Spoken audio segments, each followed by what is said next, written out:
Hawkins here from Chickenhawkfarmstead, and today we're going to be checking out this fermentation kit for wide mouth mason jars that I got sent to me from Amazon. I'm going to check them out. I think they're pretty cool. I've been wanting to get some of this for a while because I would like to really get into some fermented food and check that out.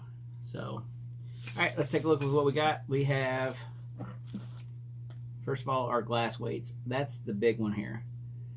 You know, that thing's gonna fit. Here's a wide mouth mason jar, because these are wide mouth. You can see, well, there's without that.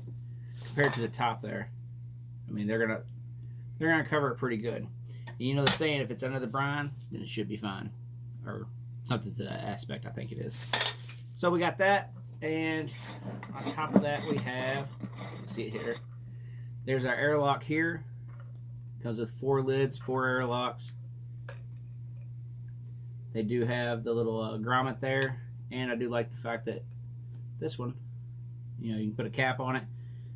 So if you're moving around, I guess, afterwards you ain't gonna worry about everything spilling out. It's got 4 seals in there for your lids. So just gonna put that. I'm sure everybody knows how to use it.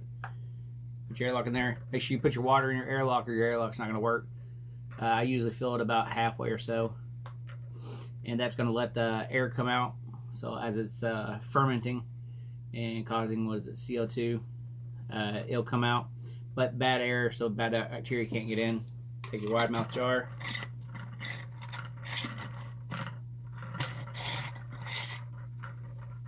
And there you go. And being that they're wide mouth, they will fit, was it the ½ gallon? So you can do some larger size batches, I guess, if you want. Like I said, that's coming for them.